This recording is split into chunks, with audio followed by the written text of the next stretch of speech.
32 লক্ষ কোটি টাকা বাংলাদেশ থেকে চুরি করে শেখ হাসিনা নিয়ে গেছে। কয় টাকা? 7টা বাজেট হইতো। বাংলাদেশের 7টা বাজেটের পরিমাণ টাকা বাংলাদেশকে লুটপাট হয়েছে। 7টা বাজেটের টাকা আমাদের সরকার তো লুটপাট করবে না।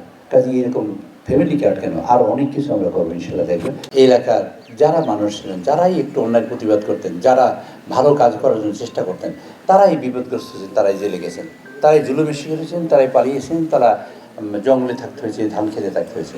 কিন্তু যারা ইয়েবা ব্যবসা করছেন তারা কিন্তু খুব ভালো আছে, ঠিক না? ইয়েবা ব্যবসায়ীদের এখানে খুব ভালো জায়গা ছিল, কিন্তু রাস্তা হয় নাই। ইয়েবা ব্যবসায়ীদের জন্য দরজা খোলা ছিল, কিন্তু যারা রাস্তা চাইতে গেছেন, খাল চাইতে গেছেন, উন্নয়ন চাইতে গেছেন, তাদের জন্য দরজা বন্ধ। বেশি চাইলে জেলখানা। এই ছিল এই এলাকার মূলত কার্যক্রম।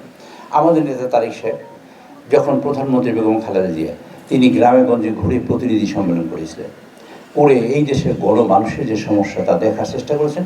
গত 17টি বছর ধরে নির্মম নির্যাতনের শিকার হয়ে তিনি তার ভাইকে হারিয়েছেন, দেখতে পাননি। তিনি তার মাকে হারিয়েছেন। এই হারাবার পরে কিন্তু দমে যাননি।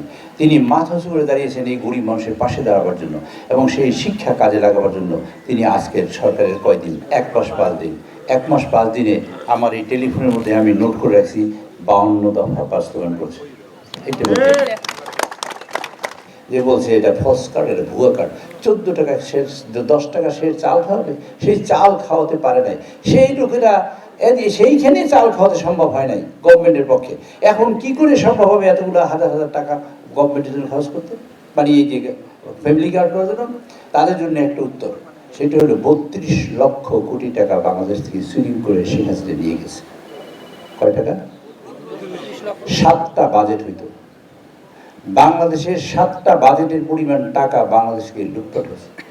7টা বাজেটের টাকা আমাদের সরকার তো লুটপাট করবে না। কাজে এরকম ফ্যামিলি কার্ড কেন, আরো অনেক কিছু আমরা করবো ইনশাল্লাহ। দেখবেন তো বাস্তবায়ন। কারণ যেহেতু চুরি করবো না, প্রচুর টাকা আমরা টাকা দিয়ে করবো। এত টাকা আমরা দেবো, এত টাকা আমাদের জোগাড় হবে ইনশাআল্লাহ। আল্লাহর রহমতে আপনারা ট্যাক্স দেবেন, খাজনা দেবেন, সেই টাকা সঞ্চিত হবে ইনশাআল্লাহ। তারেক রহমানের হাত দিয়া বাংলাদেশের প্রত্যেকটা পরতে, প্রত্যেকটা জায়গায়, প্রত্যেকটা কিছুতে উন্নয়ন হবে ইনশাআল্লাহ। এই এলাকার যারা মানুষ ছিলেন, যারাই একটু অন্যায় প্রতিবাদ করতেন, যারা ভালো কাজ করার জন্য চেষ্টা করতেন, তারাই বিপদগ্রস্ত ছিলেন, তারাই জেলে গেছেন, তারাই জুলুমের শিকার হয়েছেন, তারাই পালিয়েছেন, তারা জঙ্গলে থাকতে হয়েছে, ধান খেতে থাকতে হয়েছে। কিন্তু যারা ইয়েবা ব্যবসা করছেন তারা কিন্তু খুব ভালো আছে, ঠিক না? ইয়েবা ব্যবসায়ীদের এখানে খুব ভালো জায়গা ছিল, কিন্তু রাস্তা হয় নাই। ইয়েবা ব্যবসায়ীদের জন্য দরজা খোলা ছিল, কিন্তু যারা রাস্তা চাইতে গেছেন, খাল চাইতে গেছেন, উন্নয়ন চাইতে গেছেন, তাদের জন্য দরজা বন্ধ। বেশি চাইলে জেলখানা। এই ছিল এই এলাকার মূলত কার্যক্রম।